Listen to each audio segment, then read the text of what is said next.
Enfin, une caserne de sapeurs-pompiers opérationnels dans la région de l'Est.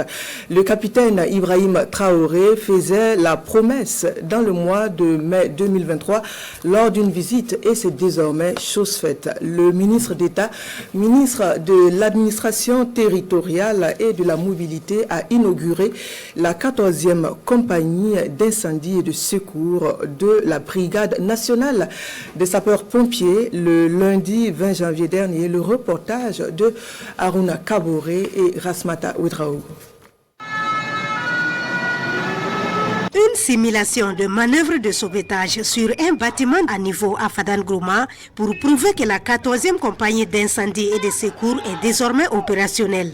Une promesse du capitaine Ibrahim Traoré qui se concrétise à travers cette remise officielle de clés de caserne par le ministre d'État, ministre de l'administration territoriale et de la mobilité. La sécurité aujourd'hui est le talon d'Achille.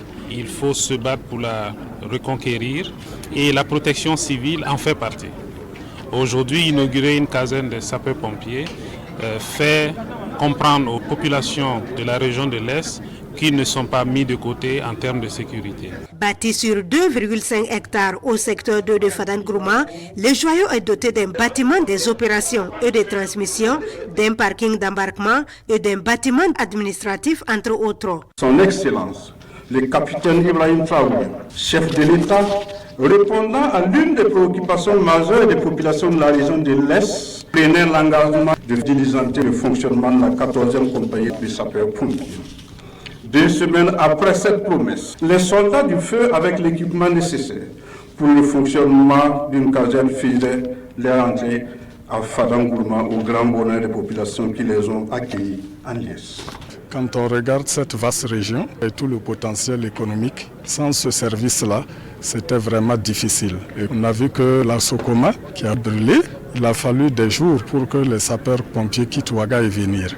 Et merci surtout aux autorités de faire de la ville de Fada un service humain complet maintenant. Depuis la date du 10 juin 2023, où les premiers soldats ont foulé la cité de Yandabli, la caserne dénombre 805 interventions qui ont impliqué 914 victimes et 29 cas de décès.